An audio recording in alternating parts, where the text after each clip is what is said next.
Ladies and gentlemen, we are back. I'm joined tonight by Lloyd Jongh from Warsaw, Poland, and we have a great show lined up. And I'm happy to have you on tonight, Lloyd. This is a very important topic. I've sort of avoided this issue for years. You have a very interesting background. Why don't you start off, and welcome to the show, but why don't you start off by telling the audience a little bit about yourself? Thanks, John. Thanks for having me on. Very briefly, South African. I spent 11 years in the Middle East, working in the Middle East, and which I very much enjoyed. However, the it was culture shock, and doing the work that I did, working in border security, critical infrastructure protection, national defense, I was curious as to what led to the culture that I was experiencing as I traveled across the Middle East. And the only way to really understand this was to begin to study the Islamic texts. And it started to explain the behavior that we were seeing, that I was seeing, and the behavior I was seeing around the world. And when, especially in 2015, when we started to see the Islamic attacks in the West increase sharply, I took a very intense interest in what was going on from the jihadis. I started reading the texts of Al Qaeda, um, and other groups. And I started to read the Islamic texts and to carefully jot down, comparing what I was reading to what I was seeing happening in the West. And it was an eye-opening education. And you are a terrorism expert, is that correct? Um, I was studying counterterrorism, and that's actually was one of the turning points for me. In that, when we, no, I was doing national defense, which is the protection of national borders and critical infrastructure from terrorism, from attacks, from sabotage.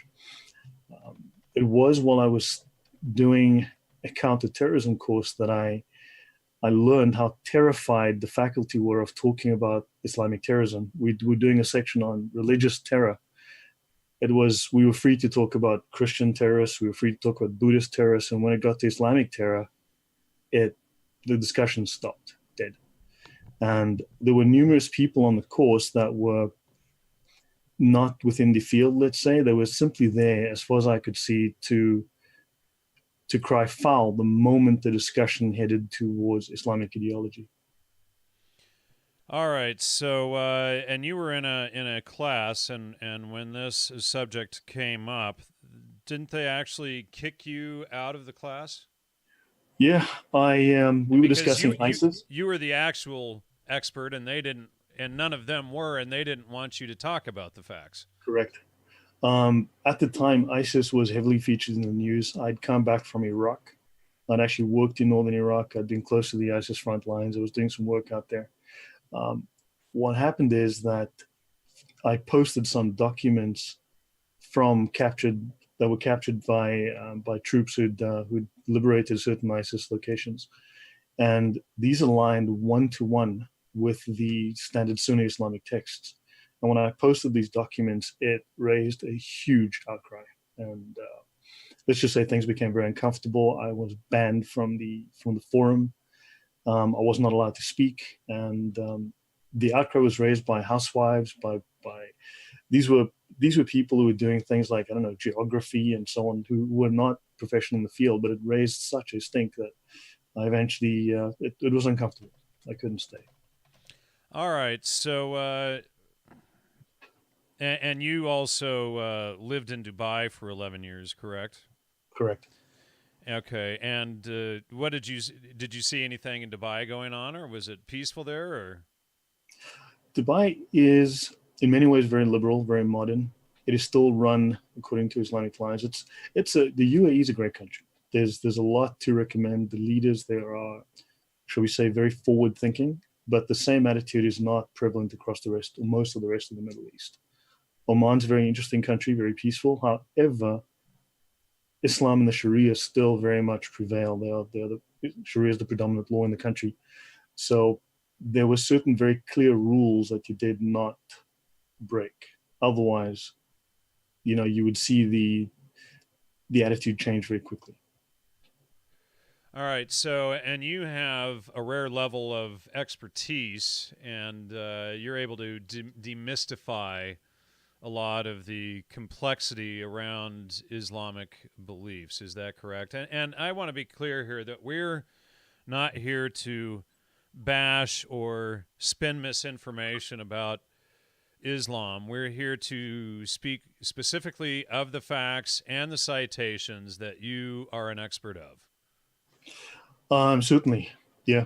I've spent numerous years reading the Islamic texts, documenting them, creating my own database, which, as you know, I've shared with you and others.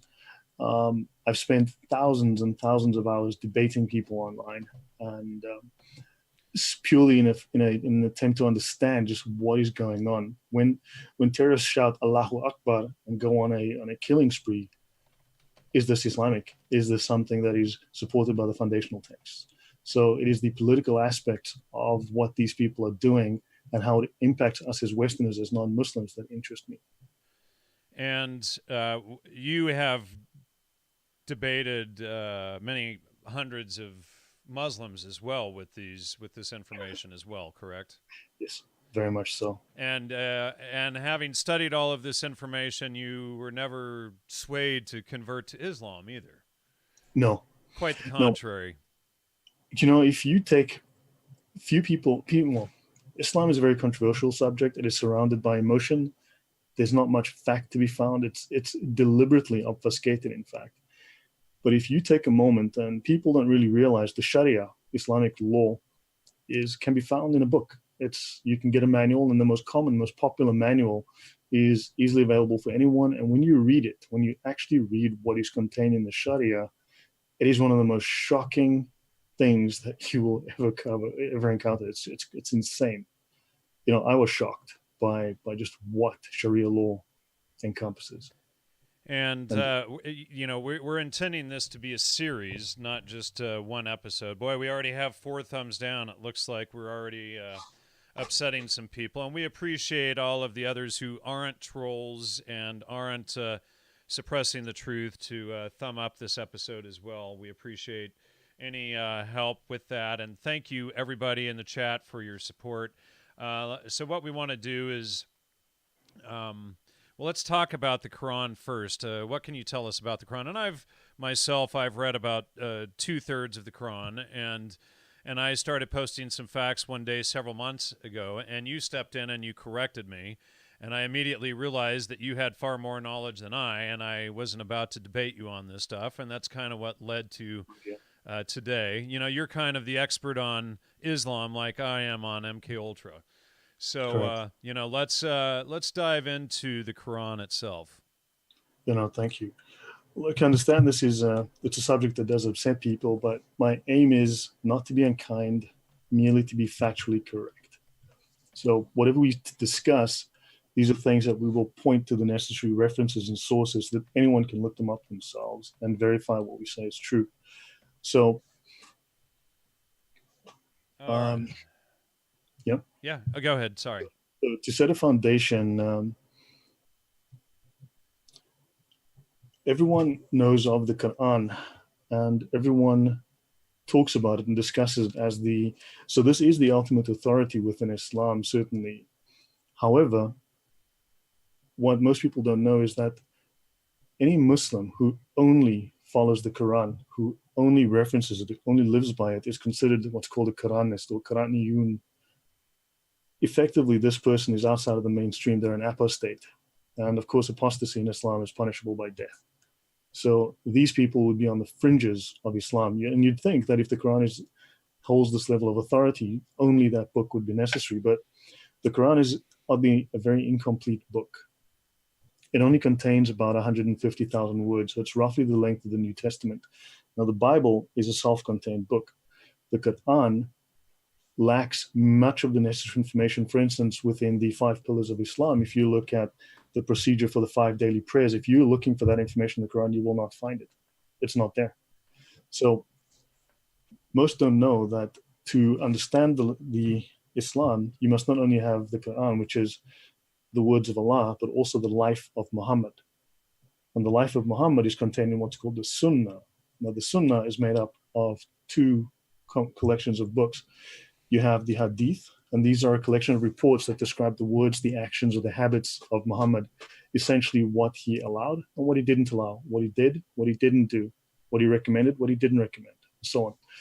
Then you've got the Sirah, which is Muhammad's biography, and this the oldest biography, the most known biography, is that collected by Ibn Ishaq, and it was then edited by Ibn Hisham.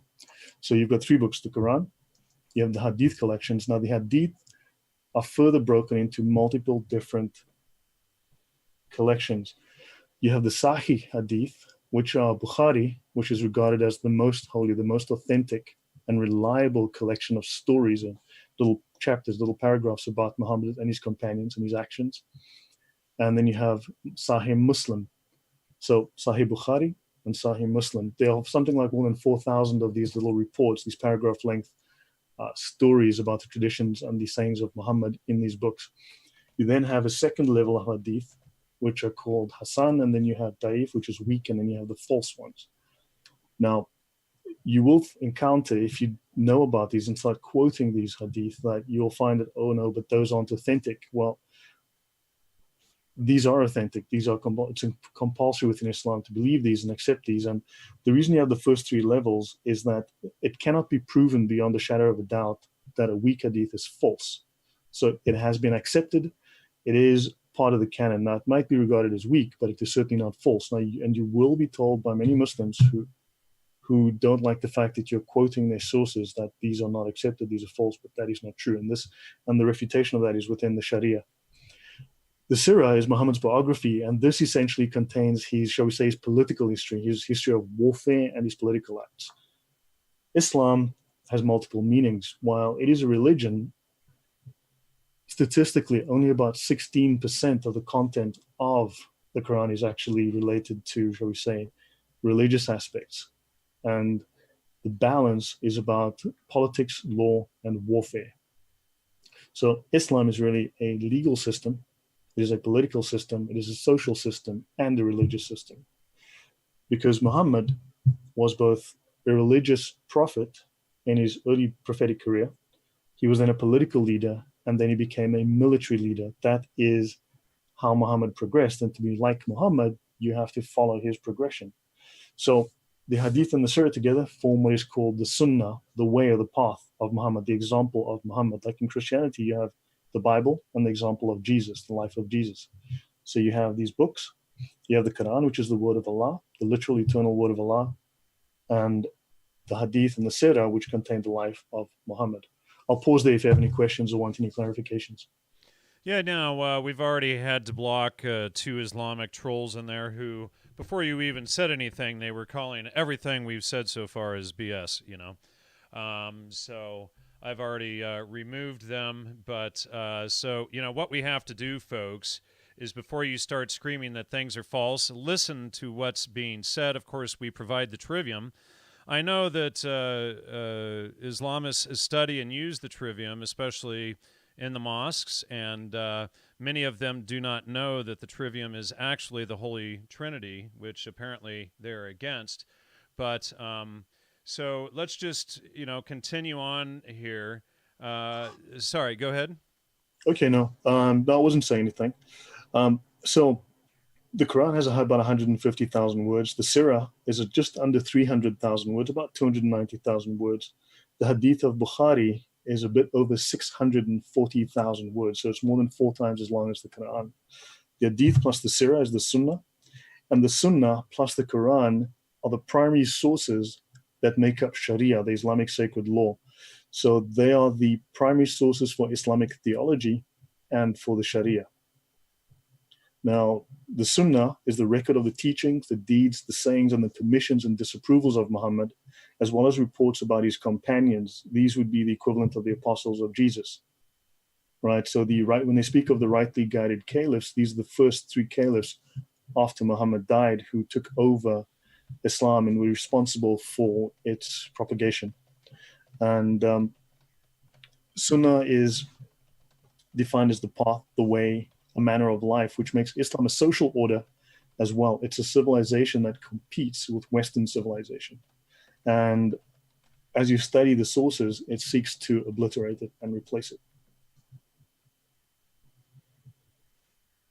So, and a final point is that Muhammad is considered to be the ideal Muslim, the perfect man, and his example is to be followed. So it is the highest aspiration of all good Muslims to follow the example of Muhammad and live as he lived. And his example is found within the Sunnah.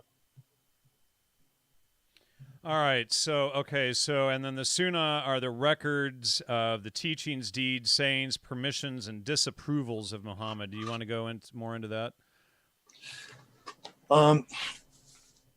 Let me tell you what, let me set the foundation, finish setting the foundation, Sure. then we can get into some of the specifics there, okay? So very often when you do talk about the Quran, you read a verse and you see a verse in the Quran that's unpleasant. People talk about the 106, there's actually more than that, but the violent verses within the Quran, and they quote them. Well, the Quran often lacks context, and you often hear the argument, you're using that out of context. Now, this argument is very, very common, and it's used to delegitimize the use of the very uncomfortable passages within the Quran. And it is true, the Quran often makes statements that are very much out of context. Now, these books, the Hadith and the Sirah, provide the necessary context to support what is said within the Quran. They flesh it out. So if you have a statement in the Quran that you want to utilize, you can find more about it in the Hadith. You'll find corroborating evidence based on the life of Muhammad. And you can also look in the Sirah. Along with that, there are what's called the commentaries, which are written by very, very highly regarded scholars of Islam. And these are called the tafsir. So if you want to look up further information with regards to a particular Quranic verse, you can go to the tafsir collections. So you've got things like there's Tafsir Ibn Kathir, very popular, Tafsir al-Jalalain, to mention two that are very, very popular. So you can then refer to all of these sources. And if you look at a verse, you can go to the tafsir and see what does it say about that verse, what context does it provide. And there's numerous different tafsir authors that are highly regarded.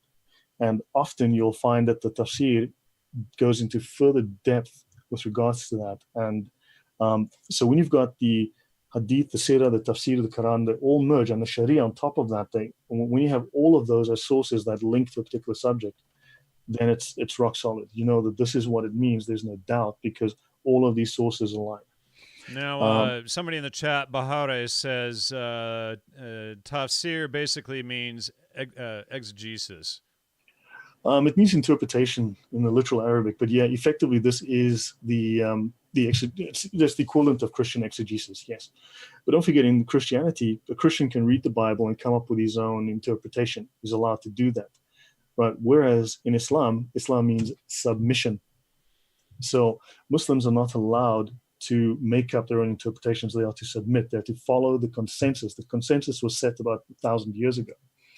And to come up with your own interpretations is called bid'ah. It's a crime. This is the crime of innovation. Your job is to accept the existing consensus and simply follow it. So when people talk about interpretation, for most Muslims, that the Quran's not interpreted, it's merely obeyed. And somebody is pointing out that it's about 1,432 years old, based specifically on Scaligean chronology. Scaligean chronology, just fill me in there again, please. In terms well, Scaligean chronology was the rewriting of history from the 14th to the 16th century, inserting a 1,000-year period into the thing that we all call the so-called Dark Ages. It's more like a make-believe period. You can just delete the whole thing.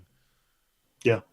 No, understood. So, while we're at this, let me perhaps define a few terms so that we can try and get everyone on the same page, because Islam doesn't necessarily mean the same thing within its culture, within its context, as we accept it in English. Would it be okay if I just cover some of these points? Absolutely. Okay. So Islam, very often I'll engage in debate, and I engage in some heavy debates that go on for days. Now, people will say Islam means peace. No. In Arabic, the word salam means peace. That's why you say salam alaikum, peace be with you. Right? Islam, while they do come from the same root, they're not the same word. Islam means submission to the will of Allah, right? Islam creates Muslims. Muslims don't create Islam. Islam creates Muslims. A Muslim is one who has submitted to the will of Allah. And it's not like a Christian submits to natural law and truth as God. It's a totally different type of submission. Yeah, that's certainly something that's worth getting into. It's a different, you are the slave of Allah.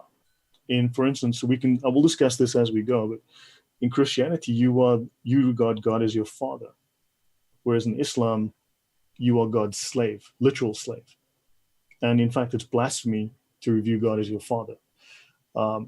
Now, Islam divides the world. It divides people and it divides the world. So Islam divides the world into what's called the Dar al-Islam and the Dar al-Harb. The Dar al-Islam is the house of Islam, the Middle East effectively, where Islam has been established. And the Dar al-Harb is the house of war.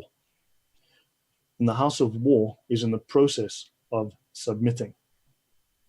Now, world peace in Islam, Islam being the religion of peace, is world Islam. Now, talk about what do the Islamists mean when they say it's a world of peace? That means when everyone has been submitted, then we will Islam. have peace. Correct. It's not. Whereas in Christianity, everyone submits to truth and natural law. In Islam, everyone submits to Islam. Correct. Okay. Correct. That is exactly what it is.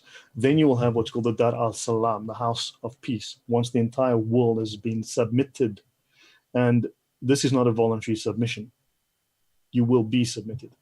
So, and basically the Dar al-Salam is, a simple definition is, it's a term for countries where Islam can be practiced safely. There you have the Dar al-Salam. So the Ummah is another term that is very common. It's essentially Islamic community. When you're a Muslim, you're a part of the Ummah, which is like a supranational state. You belong to the Ummah. You're a Muslim first before you're an American. You're a Muslim first before you're British. So you belong to the Ummah before you belong to the state, the nationality that you were born into.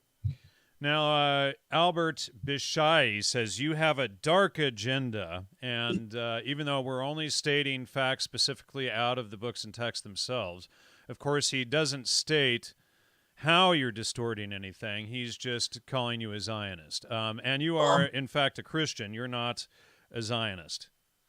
I've been raised Christian. However, as you stated as well, I just want to tell the truth. I want to bring facts. Everything I say can be verified, and I will provide all of the sources.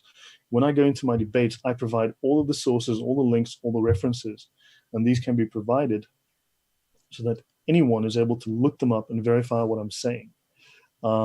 Because, you see, I'm not going to necessarily just provide opinion. In fact, the Quran says, he who interprets the Quran or reads the Quran from personal opinion is in error. Right? Actually, that reference, he who reads the Quran from personal opinion is in error. That's actually within the Sharia, section 14.1, if I recall.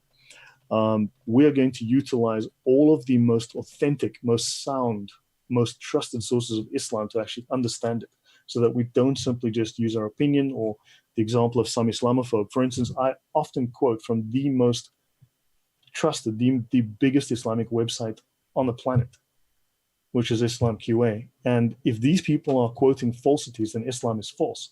If these people are quoting falsehoods, then they are lying to millions and millions and millions of Muslims. Then they're committing blasphemy. So you're getting your sources directly from there, and then these people that are saying that you're wrong, you're a Christian Zionist, this guy is now saying. Basically what they're trying to do is kill the messenger. But what you're saying is you're quoting directly from official Islamic sources, and that if they have an issue with what we're discussing here, they need to take it up with those sources. We're not trying to distort anything. We're not misrepresenting anything. We're just presenting the information itself. Correct. Look, this is an information war. I honestly believe that, because there's so much distortion. There's so much propaganda out there, and I want to help people to know the facts and separate the truth from the propaganda.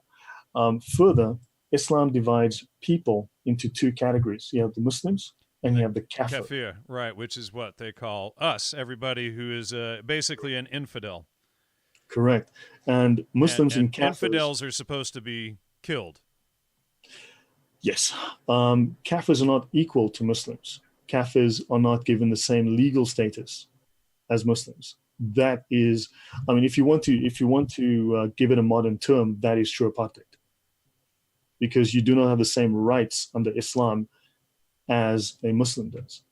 So there is this very distinct separation within the theology and within the legal system, which if Islam becomes the dominant culture within the West, you will start to see that further and further oppression of women who have a lower status than men, and of the kafir who have the lowest status of all. And we see that happening in Europe right now. There are certainly issues in Europe, so definitely. I mean, Abraham Lincoln said at an address once, the world has never had a good definition of, Now somebody, this guy, Yas Akir, is sorry to interrupt you there. Sure. He's calling us names and saying it's a reference to Muslims that are apostates, not non-Muslims. This is BS, he says. Let's clarify that. Reference to Muslims? Where is that? Sorry, but he's saying that kafir is only a reference to Muslims, not to non-Muslims. No, if you go through, as you start to go through the sources, you will discover that kafirs are non-Muslims. They're non-believers. That's easy. Anyone can look that up. That's very, very simple. A non-Muslim is, you see, for you to declare someone a non-Muslim who is a Muslim, that is to declare takfir. And you can't do that as just a Muslim. You need to get someone in authority to do that, because then you're declaring them an apostate, and that's the crime of ridda. Okay? Right. So they would be an apostate. We are the mushrikun. We are the people who do not believe in Allah. We do not believe in Islam. That's a different status. That's a different word. Typically, anything that is discussed in Islam will be contained somewhere within its sources, and its definition, its meaning, its legal status can be found in the Sharia or one of the other sources. Right now, yeah, basically what the Islamists are doing is taking up name-calling rather than intellectual discussion here. Is that what you generally find, or? Yes.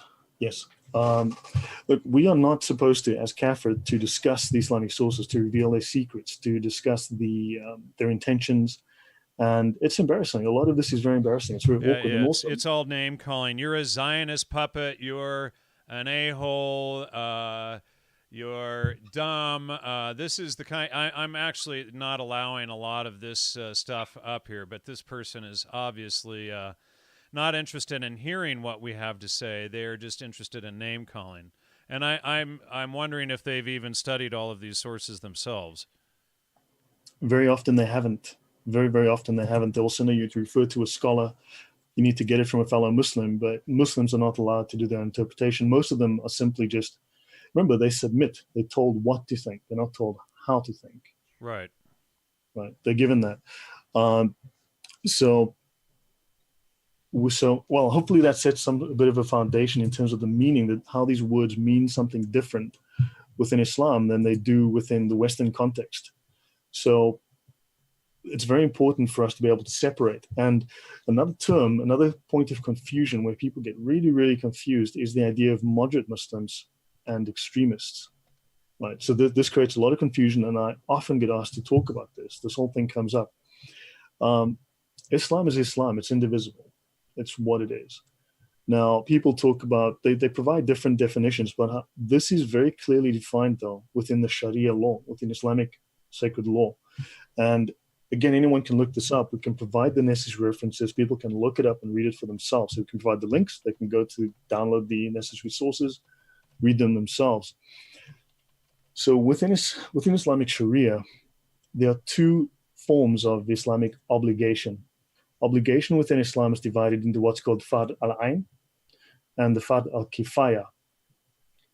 These are personal obligation. Fard al-Ain is personal obligation as a Muslim, and Fard al-Kifaya is a communal obligation. Now, the practice of jihad, violent jihad, is Fard Kifaya, a communal obligation. There's even Quranic support for this, and I can get into this in detail now. Right now, I just want to give this overview. So they always talk about, while it's only a small minority. Now, this also reflects it's called Tawriyah. This is a form of Islamic deception. There are 6 forms of Islamic deception. Everyone talks about taqiyya.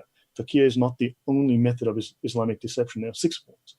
The most common are Tawriyah, Taysir, and Darura, ease and necessity. I'll get into those as we get through this, but So violent jihad is fard kifaya. It's a communal obligation. It is compulsory. It is obligatory. It falls upon the community such that someone has to perform it. And if no one performs it, then the sin of non-performance falls upon the entire community, and they are all basically damned. So the small minority must always participate in this jihad. Okay, so in the dictionary, certainly jihad is defined as a struggle, but in the Sharia, it is a legal term meaning warfare to establish Islam. Now, this is not common knowledge to most Muslims because they're attentive to their personal obligation. And this confusion gives cover to the jihadis. It means that they can operate. And so these are not extremists. These are Orthodox Muslims who are following the obligation of fard kifaya. This is not necessarily managed by, first of all, it's like distributed guerrilla warfare. Anyone at any moment can flip if they see a reason, and if they're the only one. In fact, if you go through the Sharia, they give the specifics. Under these conditions, you can then go and perform personal jihad. But also, the Sharia very clearly defines when and why and what. So, for instance, if we invade Muslim lands, then jihad becomes fard al-ain. All Muslims must fight back to force the invaders out. As in the Russians go into Afghanistan or America goes into Afghanistan, then jihad becomes fard al-ain. Everyone has to take responsibility. Also, there are multiple different kinds of jihad. There are numerous different kinds of jihad. I'll pause there. Oh, no need to pause. You can keep going. I kind of lost our place in the notes. I was listening so much. So, Okay, and I was just reading the comments. Not one person other than Bahare is being constructive in their feedback.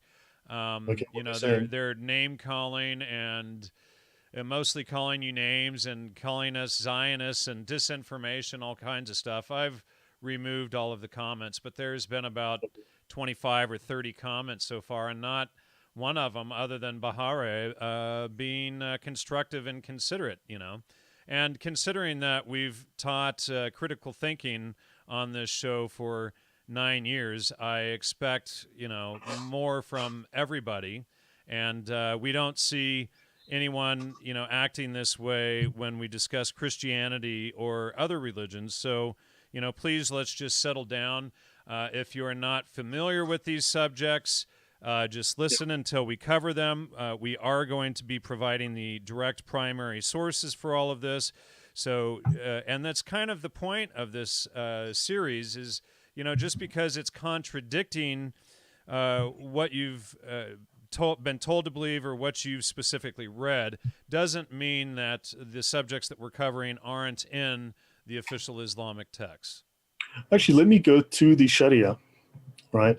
Now, and I will read to you the official definition of the word jihad within the Sharia. Okay, so I'll start with this. This is Quran 9:121. Of every troop of them, a party only should go forth.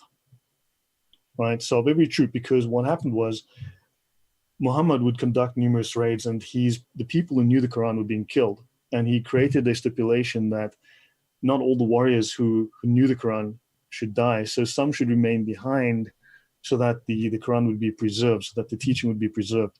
Now, if we continue, if we go to now, the most utilized, the most sold, the most common, the most popular Sharia manual in the world is called the Umdat al-Salik, which is also known as the Reliance of the Traveler.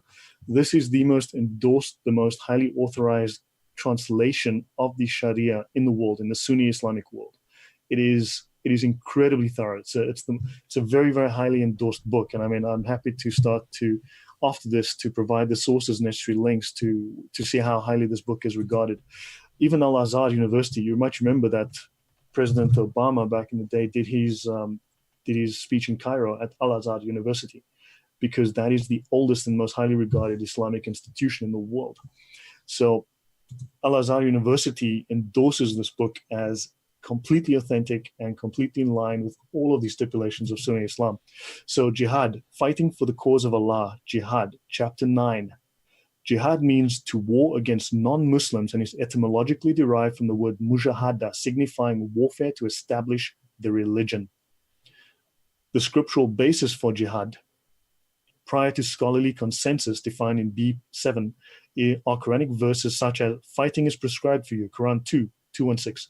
Slay them wherever you find them, Quran 4:89. Fight the idolaters utterly, Quran 9:36. And such hadiths as the ones related by Bukhari and Muslim that the Prophet said, I've been commanded to fight people until they testify that there is no God but Allah and Muhammad is the messenger of Allah. And the hadith reported by Muslim, meaning Sahih Muslim in the hadith, so to go forth in the morning or evening to fight in the path of Allah is better than the whole world and everything in it. And then it goes on to say details concerning jihad are found in the accounts of the military expeditions of the Prophet, including his own martial forays and those on which he dispatched others. Okay, it says here he personally attended 27, some say 29 battles. He fought in 8, and various sources say that Muhammad personally killed 3,000 people. Okay, now Bahare in the chat says, having read the actual text of the Quran in its original Arabic, I assure you that's not what it means. And she says it means someone who denies the signs of the Most High. What do you have to say to that? I think she means kafir. So let's continue within the, so this is reading directly from the Reliance of the Traveler. Anyone can go online and look for this. So let's read this. I said, this is the most popular, most common Sharia manual on the planet. 9.1, the obligatory character of jihad. Jihad is a communal obligation defined in C 3.2. When enough people perform it to successfully accomplish it, it is no longer obligatory upon others. The evidence for which is the Prophet saying, he who provides the equipment for a soldier in jihad has himself performed jihad. It then goes on, if you look at section C 3.2, it defines the difference. A second distinction between obligatory acts is made on the basis of who is called to perform them. It then separates between Fard Ain and Fard Kifaya. And so that is there. And then if we continue, 9.8, the objectives of jihad. It says the Caliph makes war upon Jews, Christians, and Zoroastrians. He first invites them to enter into Islam in faith and practice, and to pay what's called the poll tax, which is actually tribute, called the jizya. And if not, he fights them. Okay, well, I think that's pretty clear, you know. Yeah, that's Sharia law. And you're not just reading only the Quran, you're going by the Sharia and the other texts as well that lay out Correct. The laws of Islam. I mean, for instance, let's see. Let's look at Tabari. He is one of the most common, most highly regarded tafsir commentators, one of the people who provide exegesis. So let's look at Tabari 9:69. We are the helpers of Allah and the viziers of his messenger, and we fight people until they believe in Allah. He who believes in Allah and his messenger has protected his life and possessions from us. And one who disbelieves, we will fight him forever in the cause of Allah, and killing him is a small matter to us. All right. Okay, so let's see. Where did we leave off here in the notes? Yeah. So those are, well, I can go either back to some of the, let me add one more passage. So just that people, let's look at the Sirah, which is Muhammad's biography.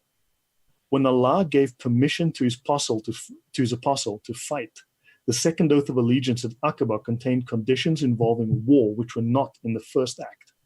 Now, Muhammad's followers bound themselves to war against all and sundry for Allah and his apostle. And I think that that's pretty clear. You know, that is very, very clear there. And yeah.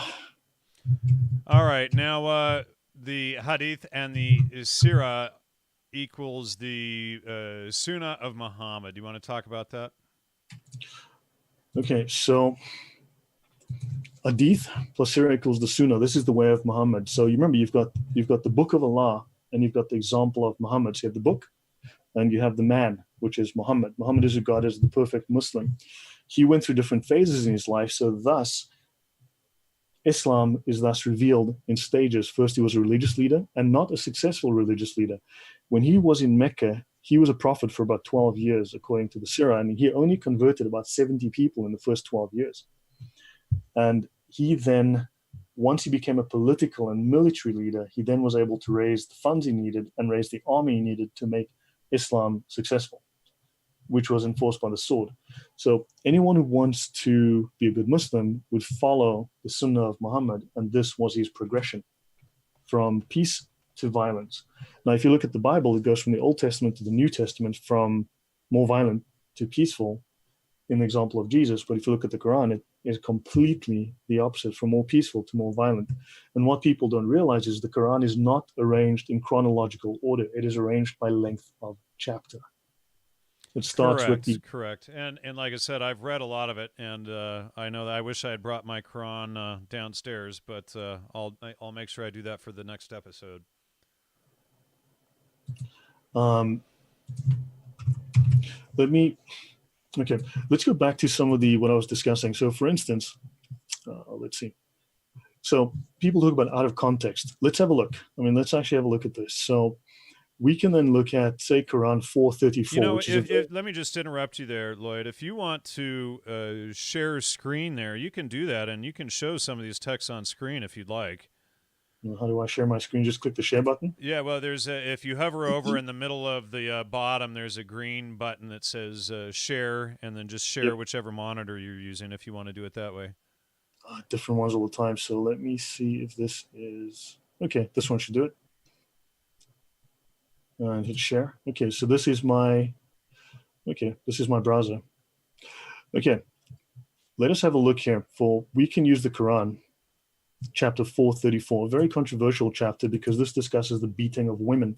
Again, another question that comes up and something that causes great controversy. Now, my aim is not to deliberately embarrass people. I simply want to get to the bottom of this and provide the facts. So, Quran 434, as for women of whom you fear rebellion, not women who have rebelled, but fear rebellion, admonish them, remain apart from them in beds, and beat them. Different translations will use the word nudge or other words, but when you take the Arabic text, which is often included within these Qurans, and you paste that into, say, Google Translate, you will get to the word beat. So we can look at things like this. So if we go to Quranix, which claims to be the most complete Quran, tafsir, and hadith website in the world, men are in charge of women. The feminists may or may not have something to say about that, okay? But it says, as for those from whom you fear rebellion, admonish them and scourge them, okay? And finally, strike them, okay? And then beat them. Now, the word lightly here, if you look at this does not appear in the original translation. This was added to soften. Now, we can look here for multiple different translations. So to go back to that, so we can also then get more clarity on this from the Tafsir al-Jalalain. We can look at Tafsir Ibn Kathir and the Tafsir of Maududi. Let's look at Tafsir al-Jalalain. So it says here, men are in charge of women. Okay? They have to keep them in check. Let's see. And those you fear may be rebellious, not women who have rebelled, but those from whom you fear may be disobedient to you. When such signs appear, okay, and strike them. Now it says here, not violently. For us to really determine if this is so, we need to go to the original Arabic translation and check that. But let's continue rather. Let us go to, okay, I'm going to go to, can you see this part of the screen? This is my Absolutely, database. Yes. Okay, so I will go here. Well, I'm seeing what's on the Quran verse commentary still. Oh, okay, so maybe I need to share something different. Or if you share to Windows specifically, you'll have to unshare that. You know, it's easier to share a monitor, but it drives people crazy. How do I share the monitor? Screen. Yeah. When you main screen. Just share the main screen. Right. Okay. I'm sharing my main screen. Okay. There you go. That should do it. So let's go to on women. Okay. Okay. So let's look at the examples. You have the example of Muhammad, which has to be followed. Okay. If we look at, for instance, this is Aisha, Muhammad's wife, whom he married at 6, he consummated at 9, and he says, he struck me on the chest, which caused me pain. So Muhammad hit his own wife. Okay. This is, I can go to the reference here, Hadith collection. Okay. It says here, At-Tabari, another tafsir, Allah permits you to shut them in separate rooms and to beat them. Okay. Now it says here, Sahih Bukhari, the most highly regarded hadith collection, the Prophet said, none of you should flog his wife as he flogs a slave and then have sexual intercourse with her in the last part of the day. Okay. This is from the Sharia. Okay. So when you fear rebellion, so dealing with a rebellious wife, you may hit her. Okay. There is a stipulation, not in a way that injures her. Okay. He may not break her bones, wound her, or hit her in the face. Okay. It says here, he may hit her whether she is rebellious only once, but a weaker opinion holds that he may not hit her unless there's repeated rebelliousness. And then, well, it goes on to say, it is not lawful for a wife to leave the house except by the permission of her husband. And if keeping her is ineffectual, it is permissible for him to hit her. His hitting her may not be in a way that injures her.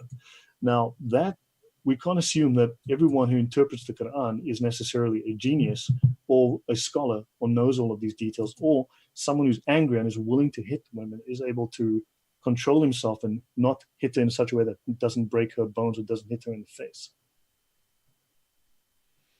All right. And yeah, there you go. Thank you. All right. So Albert is really upset in the chat, and he's saying, what this guy doesn't know could fill a book. I like you, Jan, but this is a huge distraction from the real enemy. Stop blaming the victims, he says. Is that true? Are they only the victims? Or, I mean, you literally just quoted the Quran in these texts directly, and so why are they saying that they're the victims when all we are doing is literally quoting the text themselves? One of the confusions and one of the weapons as well used to confuse is to conflate Muslims with Islam. Muslims are people. People have different motivations. People have different levels of knowledge, different levels of commitment, different motivations. Right? Islam is an ideology. This is the ideology. This is the scripture. This is the doctrine. The doctrine is unchanging. The doctrine is eternal. Muslims that don't follow this, well, I think we should be grateful that they don't. Many of them look at this and go, no, this is not for me. Many of them are not aware of this. Many of them reject this. So because they're not aware of it, they're calling you the ignorant one. Is that basically what we're Correct. getting? Okay. But this is the doctrine. You see, now think about this. Let's say America becomes an Islamic state. This then becomes the law of the land. Right, exactly. Now, let me ask you this. Anthony asks, what is the most authoritative translation of the Quran in the U.S. market? And I have the Tajweed translation and one other one that I use. There are numerous ones. Just that some of the newer translations, because of the internet, remember, most of these texts were only translated from 1995 onwards. So they've only been in the world just over 20 years. So what you have is it's only recently that people are starting to actually read these texts and they've just been made available. So the Noble Quran is a very common one. I tend to refer to the Arbery and the Yusuf Ali and various others. I tend to use more than one because I try to, some of them have been rewritten to make them less controversial, less violent, to make them more Western friendly. So I would be very careful. And don't forget, deception of the kafir is legal within Islam. It is allowed. It's just like in the Jewish Talmud, they're allowed to lie to the goyim, for instance. Correct. Right. Correct. Okay. Except, whereas Christianity, you are not allowed to lie at all because lies are Satan is the father of all lies. Correct. All right. Correct. So then continuing just with that, just to use that example. You know what? And while you were talking, just keep going for a minute, or if you want to share a screen, I'm going to go grab my Quran if you don't mind. All right. Okay, you do that. All right. Okay, so I've provided sources. These are all primary sources. Those were the Quran. I provided sources from the Sharia, from the Tafsir, and from the Hadith. There are numerous various sources that one can look for within the Hadith. If I were to go back, we can look at, okay, I will share my screen and you can see this yourself. It says here in Sunan Abu Dawud, Hadith 2147, the Prophet said, a man will not be asked as to why he beat his wife. I think that's pretty clear. So a man will not be asked as to why he beat his wife. So how do you interpret that? How do you interpret the instruction from Muhammad himself that a man will not be asked why he beat his wife? That does leave license. Now, let's say you have someone who's not very well versed in all of the entire Islamic exegesis, and he sees only this hadith. What does he take away from that? And what kind of change does that invoke within the society? Look at this. This is within the Sharia. A people that leave its leadership to a woman will never succeed. Okay? So This is the kind of attitude that is forever enshrined within the Islamic scriptures and thus in the Islamic doctrine. Do you have any questions, Jan? Jan? Or Jan? Jan. Yeah. I think that's fine. Let's see what. Well, here I was just going to show this copy here. This is one of the copies that I have, and this is the other copy that I have, and I actually go, use the translations between the two. This one has the English and Islamic text, and it has a English transliteration next to it so that you can learn to pronounce the words and everything all along. So it's actually English, Arabic, and then transliteration on this side here. But that's the tajweed if people want to go by that. But, I've read a good, I don't know, about 2/3 through it here. I'm in Saba 34. Okay. Online, I utilize mostly, not only, but a site called Quranx.com, which is Quranx.com.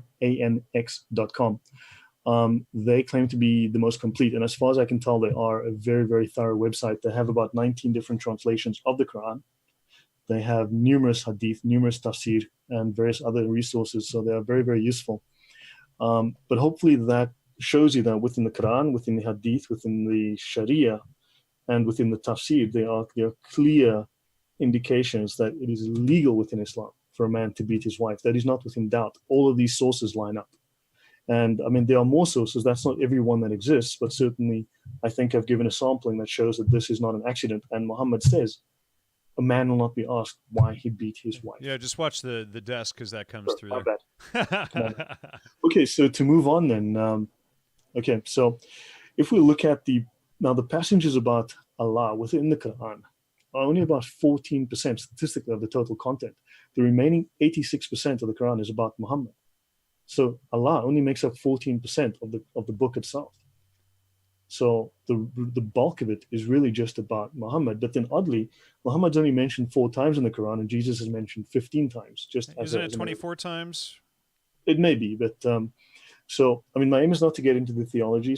But this is simply just food for thought, things to think about. Okay, now a Muslim is to follow the example of Muhammad, who is the ideal pattern of conduct, the ideal Muslim, the perfect man. So, and this is stated in the Quran 91 times. Okay, so these commands take 2 forms: historical examples and direct commands to follow Muhammad as the ideal moral example for all Muslims to follow. If Muhammad does something, it is both legal and moral within Islam. Oh, my window just blew up and it's snowing outside. Oh. So now another thing for people to know is that the Quran has what's called an early period and a late period.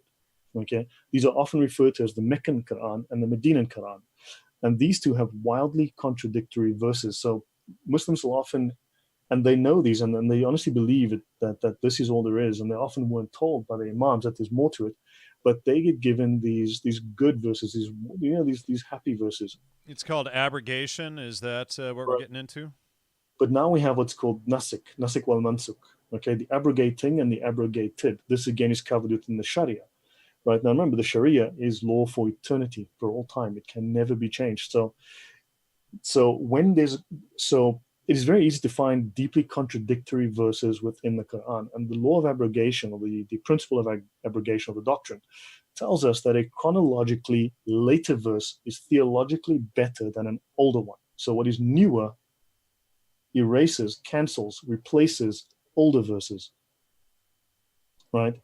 So remember, the confusion also stems that the Quran is not arranged chronologically. It is arranged by length of chapter. The first chapter is a very short chapter called the Fatiha, the opening, and then you have the longest to the shortest, right? Now, within Islam, both of these contradictory verses will stand as true, right? The Western concept of logic, where one cancels the other, does not apply. The disqualification does not apply. Yes, right. But, because in logic is logos. Logic comes from the word logos. Logic is the art of non-contradictory identification. So whenever you have 2 contradictory views, you have to dig down until there are no more contradictions in existence. Now, right. But one thing that I do find interesting is that on page 1, line 6, show us the straight way, the way of those whom thou bestow thy grace, whose portion is not wrath, and who go not astray. Now, that sounds, the straight way sounds that they are talking about the way of truth over all else, but is there a different meaning to that? So it depends on the translation you look at. So that is, if you go to the Muhsin Khan Quran, okay, that's Quran 167, right? Correct. That is called the Fatiha, the opening prayer of the Quran. And I'll read this. It says, guide us to the straight way, the way of those on whom you've bestowed your grace, not the way of those who've earned your anger, such as the Jews, nor of those who went astray, such as the Christians. That is the actual text of the Muhsin Khan version.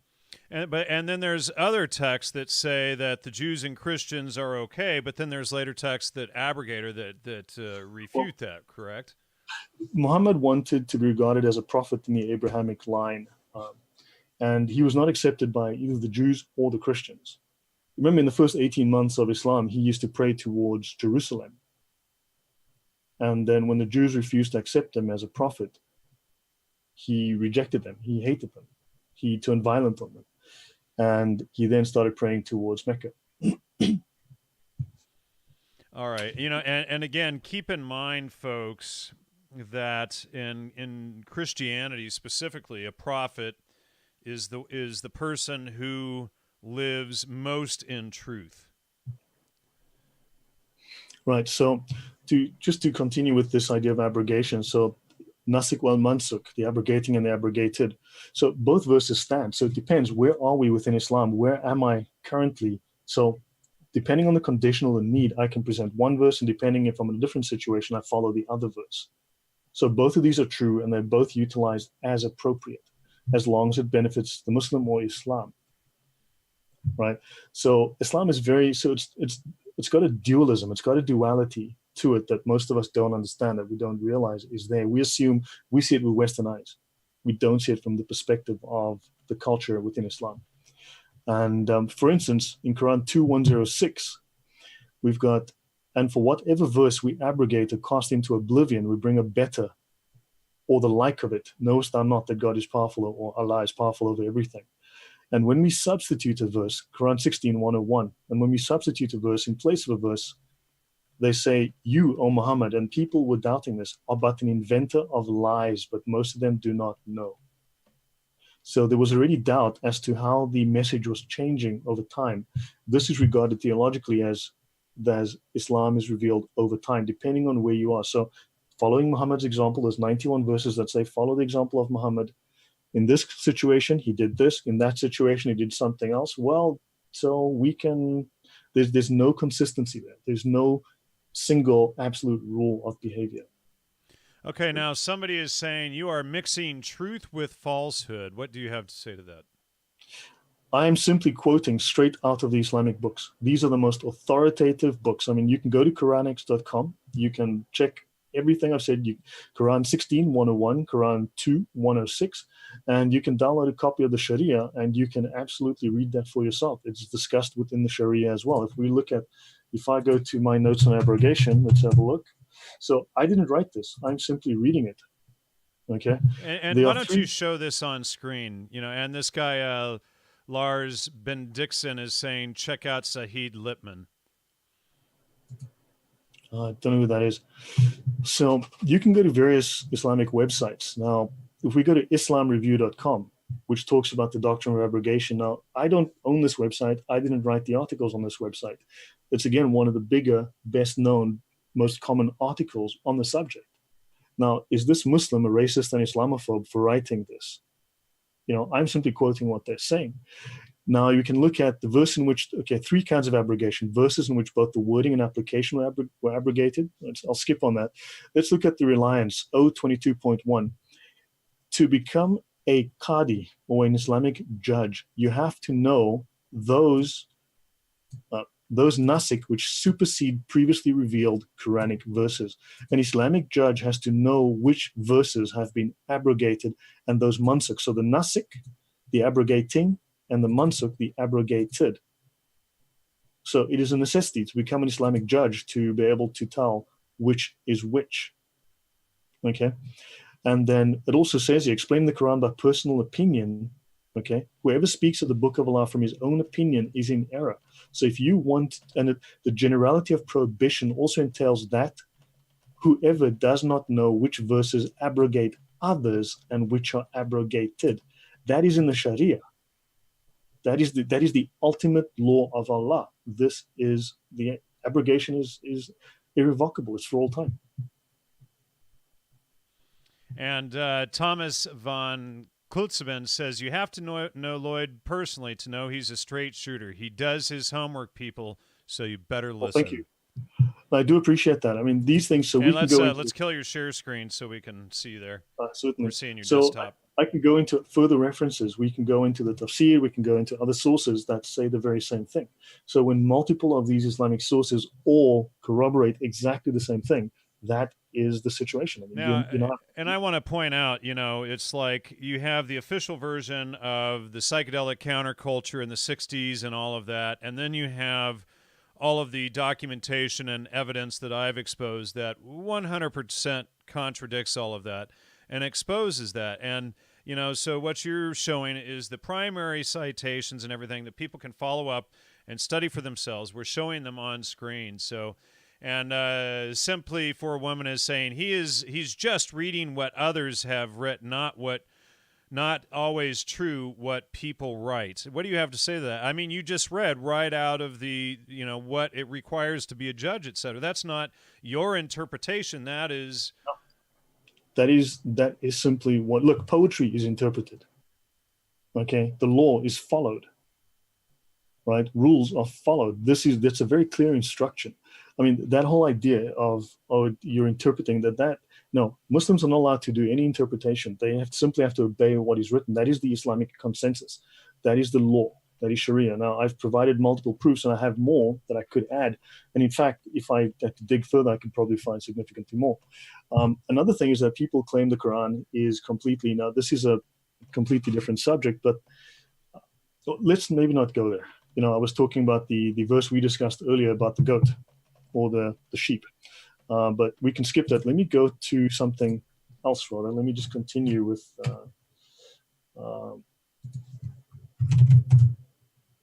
Lars says, this is so much deeper and complex than anything you are saying. Well, thanks. I take it that is a... oh, gosh. Now my machine is... You can hear me fine? Yes. Yeah, my hard drive is thrashing at the moment for some reason. I bought a new SSD, and it is... Oh, good grief. Bahare is so awesome. She says, I hope we can all remain open-minded and untriggered. And thank you, Bahare, for your donation, and Polygonal. This is just an awesome woman. She's been a listener of the show for a long time, and I really appreciate her. She's Iranian? Yeah, I think so, something like that. But yeah, she's a really, good listener and long-time fan of the show, etc. So have there been any other questions coming from anyone who's watching this, who's listened to what I'm saying? Well, Lars says, wrong. There are 3 levels: blind follower, muqallid, a follower based on proofs, and mutabi, a person who can make the rulings, a mujtahid, and what you said is not true, they're saying. You see... Lars Bendixson. I've actually seen this name before. I think I've come across this person online in the past. Look, is this one of your trolls or something? No. I've engaged in thousands of hours of debate over many years with hundreds and hundreds of people, and so look, this is I'm trying to give a bit of an overview so that people understand how all of this fits together. Yeah, she says she's Iranian, Persian. Okay, yeah, no, I met many Iranians when I was in the Middle East. Okay, so we've defined a few terms, okay, about the difference between moderates and extremists, how that is defined within Sharia. Now, let me just go through a bit of a historical narrative, I think, and we can start to ask questions, and this gives us, but I think I've laid a foundation for understanding of the scripture and the doctrine. Okay, and just to point out, folks, this is just episode 1 of a series that Lloyd and I have planned, so, all we're doing is very introductory stuff today. And, we still have a lot more to cover and additional shows. In fact, we're already past an hour. Wow, that went really fast. But, Okay, so if people want to ask specific questions in the chat, we'll do our best to answer them. Thanks, Sanchez, Mr. Funny Man. Yes, Abraham. That's fascinating. Lloyd is Lloyd. They're what they're doing is name calling at you mostly. You're a No, Hebrew. You're a Zionist. You're, this and that. It's just I'm a black guy from Africa. infantile, half German black guy from Africa. Yeah. Infantile name calling and this sort of stuff. Let's not rely on ad hominem attacks. What we're looking for is people who are going to cite things in the chat and provide actual citations that we can discuss. This is not a name-calling frenzy, folks. Grow up. See, so understand, everything within Islam is defined within the Sharia, within the Sunnah, within the Quran. There's always a reference to it. There's always a reason for it, right? So you should be able to link to some kind of source to prove any kind of claim. So opinion is not accepted. You need to be able to refer to some kind of source. And I think people need to be held to the standard of citing the sources. Now, if we know what the sources are, we can actually going to have a look at them and see if we have a legitimate case for believing what we do. And if somebody has a correction that they can offer up, let's see them post it. I'm tired of them name calling. Just post the corrections. That's all you have to do. Correct. So, okay. So what is true in Islam? And now there's one authority that we can follow within Islam, and that is Muhammad. Right now, I don't talk about Muslims. I don't slander or disparage Muslims. I talk about Islam as an ideology, and we can refer back to Muhammad. He's the perfect Muslim. He's the best example of the religion of Islam. So he's the best Muslim that ever lived. His life is the Sunnah. Okay, so his life went through 3 stages, and by understanding the 3 stages, we gain an insight into those who are trying to be like him. He had a religious, political, and a military stage in his career. Okay, so shall I spend a few minutes just going through some of the history? As I told you, I wrote and I can go through some of that. So Muhammad is born in 570 AD, right? This is after 5 centuries of Christianity, and the Roman Empire is now Christian. So the Byzantine Empire is under attack by the Persian Empire. The two exhaust each other in battle, and into this power vacuum comes Islam, right? Muhammad's father dies before his birth. Now, for this, I need to credit William Federer, a fantastic resource, a man who knows the subject very, very well. So, and there are other sources I would recommend as well: Bill Warner, Robert Spencer, and also a guy called Raymond Ibrahim, who writes some fantastic stuff on the subject. These are scholars, and their work is very detailed. The histories are very good. But so, his father dies before his birth. His mom dies at 6, and his grandfather and guardian dies when he's 8. So he's taken in by a rich merchant uncle called Abu Talib.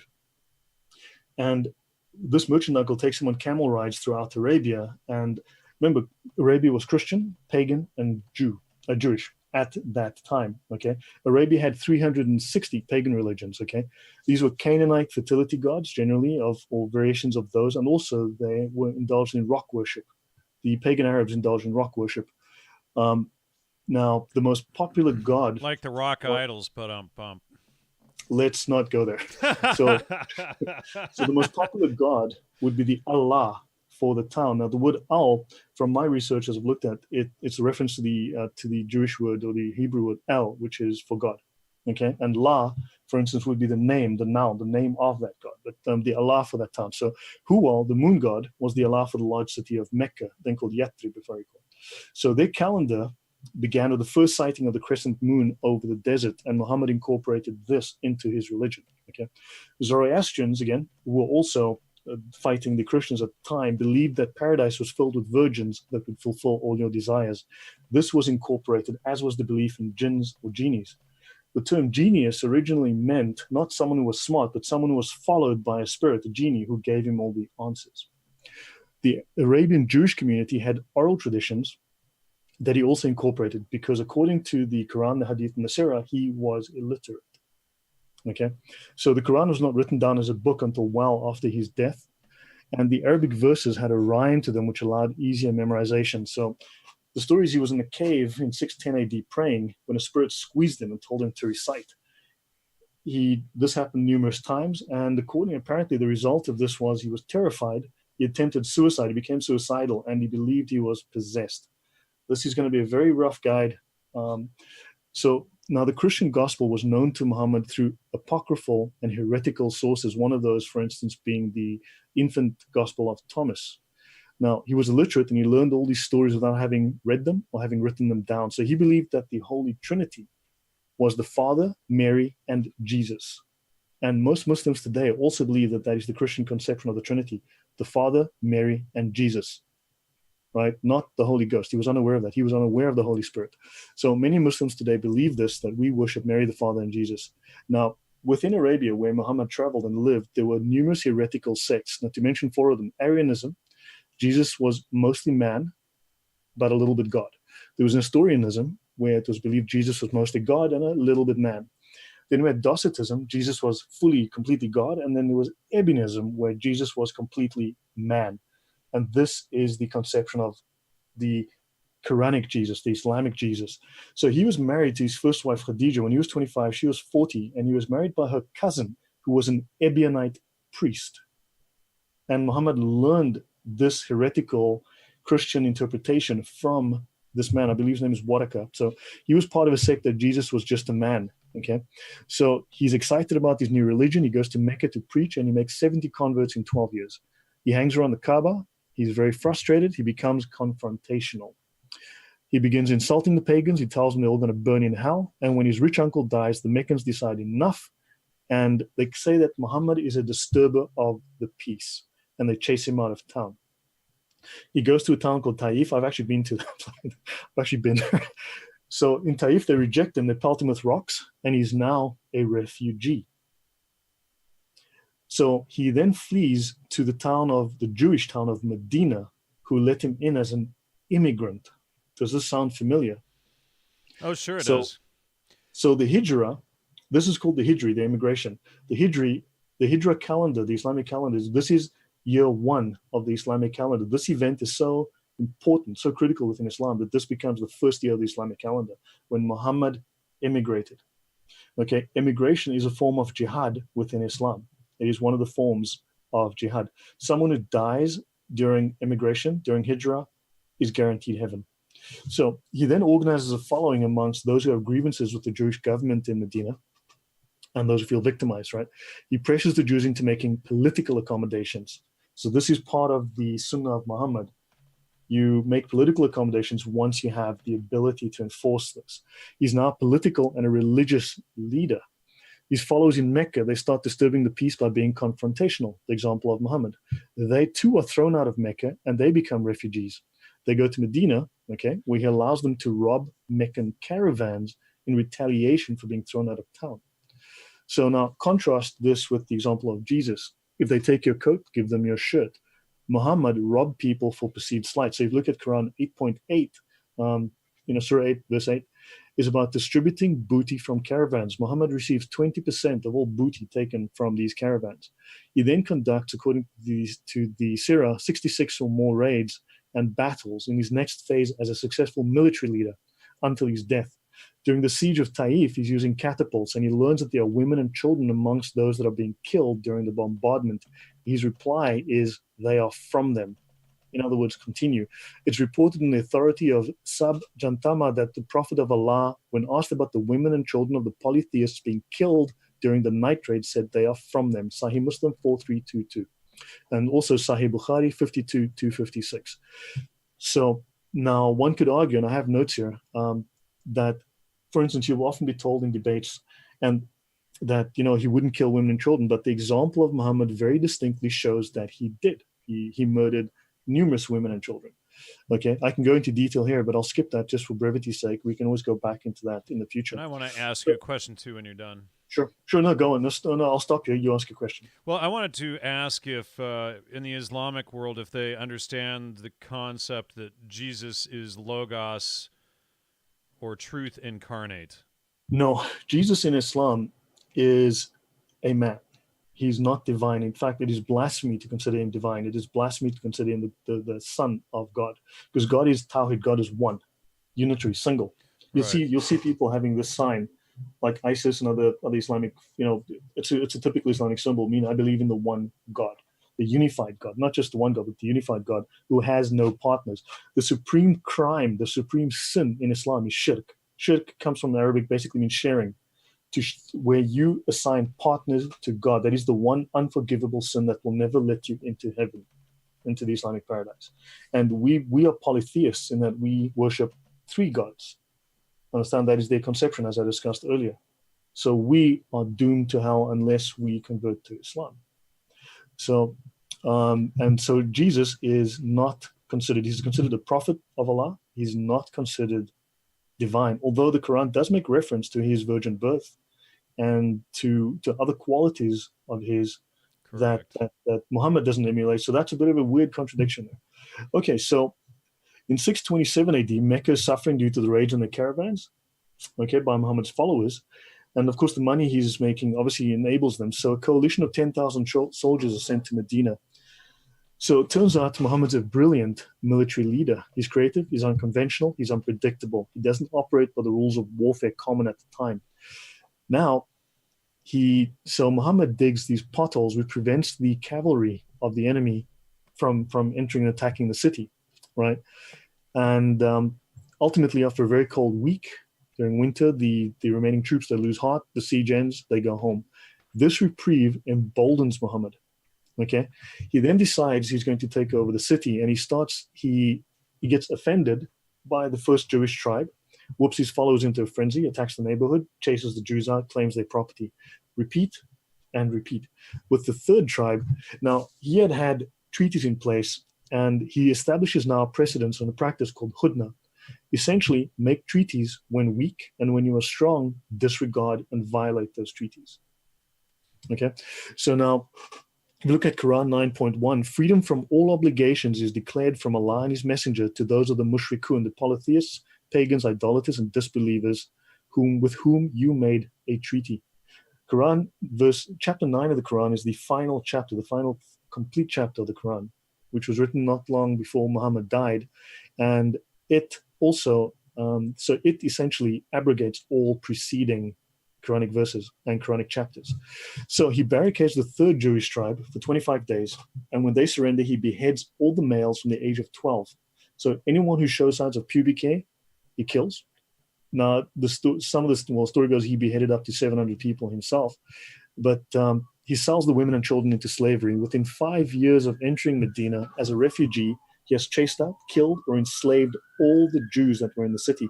Within 5 years of his death, he has eliminated all other cultures in Arabia. And within 5 years of his death, also, the Muslim armies have invaded 28 countries. And we're going to go into that a lot more. I just wanted to read Surah 3:45. Behold, the angel said, O Mary, Allah giveth thee glad tidings of a word from him. His name will be Christ Jesus, the Son of Mary, held in honor of his world and the hereafter, and of the company of those nearest to God. Yeah.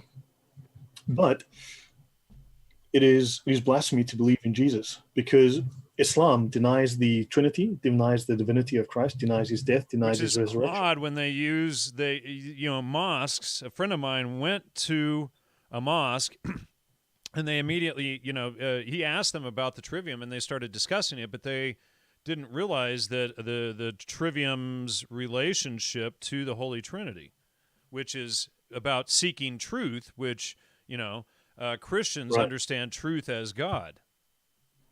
Yeah. Well, don't forget, it is lawful to lie to the kafir within Islam, right? That is allowed.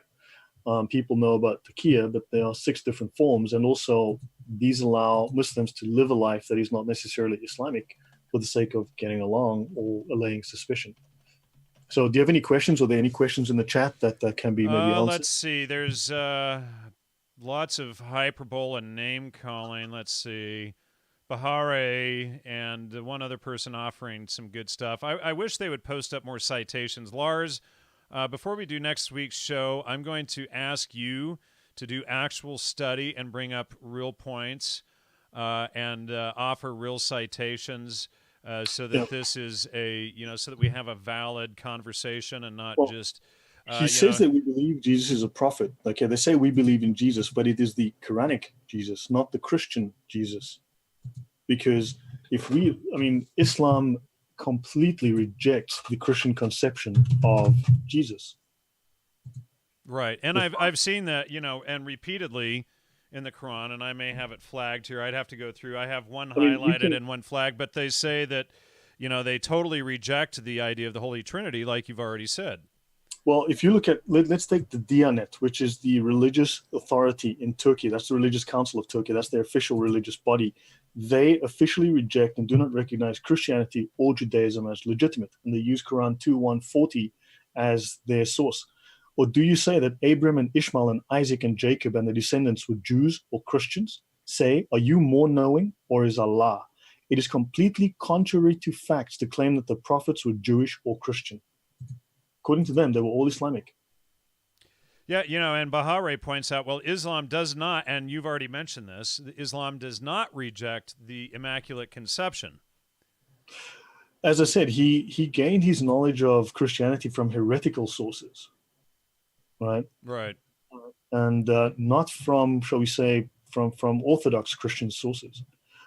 This is a subject we discussed. As we discussed, we could go into depth and specifically have a topic which discusses the relationship of Quran of Islam to Christianity and its views on the Bible and Jesus. But certainly there is no. We are considered polytheists. We are considered to be in Islam. We are not. Well, Islam rejects the Trinity and the death, the resurrection, and the divinity of Jesus, which means that to accept Islam, you have to completely reject any Christian concepts of theology. Yeah, somebody's talking. Please keep it on topic, guys. We're not talking about Owen Benjamin right now. He can come on my show if you want. I wouldn't mind having him on. He seems like a pretty decent guy. Anyway, let's keep it on topic, folks. Simply for women, when Islam means the one who submits, as Lloyd said, that does not make them all Islamic. Say it again. Where's that, please? It's the second one up. When Islam means the one who submits, as Lloyd said, it does not make them all Islamic. Well, I'm not sure exactly how they mean that. I'm not seeing that. Second one up is Now it's scrolled up. It's simply for women, okay. The pink or red one there. Oh, there. When Islam means the one who submits, well, if you've submitted, you have chosen to commit to Islam, right? And it's all or nothing. You'll often find when I was doing my counter-terror course, many times I heard, well, you can pick and choose as you. No, you can't. You submit. You accept all of it. And Bahare says, not the divinity. In fact, it is said in the Quran that Jesus ascended to the heavens. Maybe that's not divinity. What do you have to say to that? And I've read that too. I don't remember the passage, though. I need to go back through it. Again, in Islam, at the end of days, Jesus will come back at the right hand of Muhammad. He will kill the pigs and break the cross and abolish the jizya. Right? He will come back essentially under Muhammad. Muhammad. Yes. But at the right hand of God, which is truth, the right hand path. Look, this is again something I would prefer to. Let me see if I can find that reference. I would rather find the reference and actually quote it than speak entirely from. No, I would prefer to tackle some of these when I've had time to get the sources together. Then I can actually quote the references. People can check them for themselves. But he will come back. He will break the cross, kill the pigs, and abolish the jizya. In other words, there will be no more dhimmis. A dhimmi is effectively a semi-slave under the protection of Islam. When it says Islam protects the people of the book, it's like paying protection to the mafia. If you don't comply, there will be punishment. There will be retaliation. But that's a subject again that I should actually go into the Sharia and bring out necessary references and actually discuss that from a more academic. We'll do that next episode. We're almost at an hour and a half here, so we should probably wrap it up. Hopefully I've covered some of these. So hopefully I've provided a foundation of the scripture and doctrine, where the scriptures are found, how they are looked at, and also provided a little bit of history. I gave a bit of a narrative from the early parts, just to give you an overview. And there's obviously much more we can go into and prep, but hopefully, do you feel that I've given a thorough Yeah. overview Yeah, of. I do think we've given a thorough initial footing or foundation to build on the rest of the series from here. We've got about 6 minutes. If anyone has any valid, questions that they want to ask, and again, we're not talking about 9/11 and this stuff. Let's just keep it on Yeah. topic, please. So with regards to Simply for Women, if someone submits to Islam but they do not practice, they are then a hypocrite. This is a well-defined term within Islam. They're a hypocrite, and hypocrites are punished the same as non-believers are. Interesting. Right? I mean, I will mention one last reference. Let me actually do that. So this would talk about apostasy. Okay, so anyone who leaves Islam, so it says leaving Islam is the ugliest form of unbelief, kufr, and it is the worst. This is chapter 8, called apostasy from Islam, which is the crime of ridda. Okay, 8.1 from the Sharia. When a person who has reached puberty and is sane voluntarily apostatizes from Islam, he deserves to be killed. In such a case, it is obligatory for the caliph or his representative to ask him to repent and return to Islam. If he does, it is accepted. If he refuses, he is immediately killed. There is no penalty, and what's called an indemnity, for killing an apostate, since it is killing someone who deserves to die. I could go on. And do you want to share that on screen so that people can see it, so they don't, attack you or I for... Yeah, let me share that. It's it's just people are so upset, especially the Simply for Women person. This is if I'm sure we can share a link to a copy to a good copy of the or people can find a copy of the Umdat al-Salik, or the Reliance of the Traveler, the Manual of Sacred Sharia Law. And it says here, chapter 8, apostasy from Islam, ridda. Leaving Islam is the ugliest form of unbelief and the worst. 8.1, and this is Sharia law. When a person has reached puberty and is sane, voluntarily apostatizes from Islam, he deserves to be killed. 8.2, in such a case, it is obligatory for the caliph to ask him to repent, and if he does not, he is immediately killed. There is no indemnity for killing an apostate, since it is killing someone who deserves to die. And we can go back to the Reliance, so we can look at chapter 1.0, who is subject to retaliation for injurious crimes. So let's look at 1.2. The following are not subject to retaliation for this crime. So you have a Muslim for killing a non-Muslim, a Jewish or Christian subject of the Islamic State for killing an apostate, because the subject of the state is under its protection, while killing an apostate from Islam is without consequence. And note this. Okay, this is also who is not subject to retaliation for injurious crimes: a father or mother or their fathers of mothers for killing their offspring or their offspring's offspring. That is the legal basis for honor killings in Islam. All right. So, if any Islamists out there, if any Islamists out there decide that they want to worship truth as God and follow Christianity, and we're going to go into this later, but the Bible is banned in like 53 countries, you mentioned. But, and is that true? I don't know. I know it's illegal to have one in Saudi Arabia. It's illegal to have a Bible. Saudi Arabia, yeah. I've been to Saudi Arabia numerous times. Yeah, I thought I saw notes from you somewhere in your notes somewhere that said that it was illegal in 53 countries to own a copy of the Bible. Man, my database goes back years. I can't remember everything I have in it, so I try to search through it, and it depends how often I go to that particular section of information or how often I debate it. Okay, yeah, that would be like but that may well be true. But, that would be like, it would be illegal for me to have this book here. But, if somebody, realized that they wanted to worship Logos as God, they could be killed for that. Is that correct? Well, it's illegal. You can be,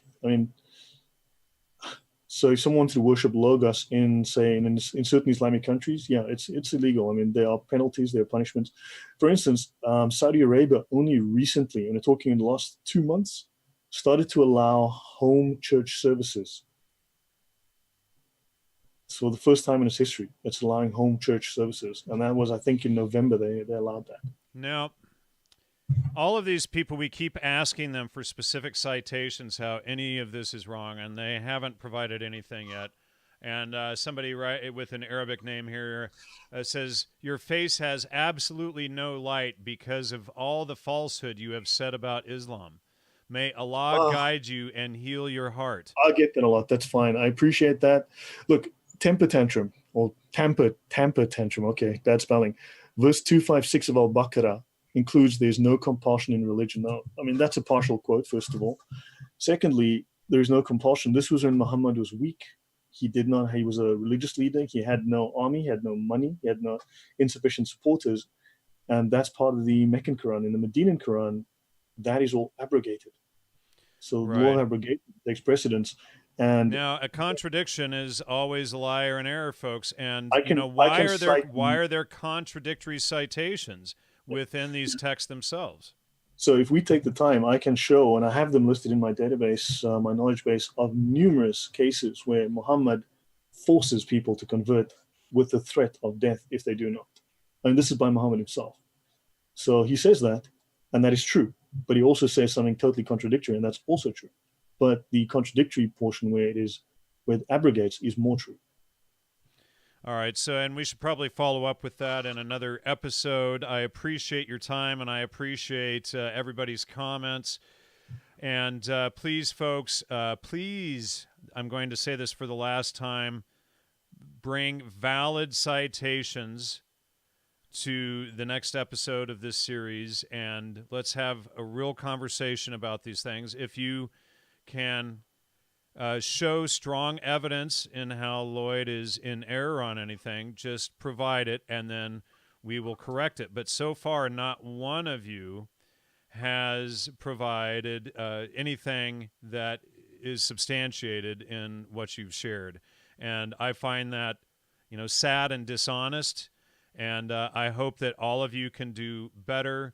Bahare, I really appreciate your efforts tonight. I appreciate all of the contributions and donations to the show tonight.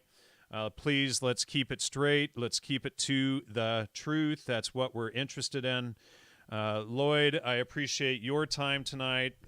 I know that this is a stressful topic for you, and talking about this stuff, and I'm sure you probably get lots of hate and threats and all else for that. Thank you, Polygonal, for the donations. I'm simply interested in the truth. I'm not seeking to offend anyone, but I'm quoting directly from the prime Islamic sources, and that's what it says. Yeah.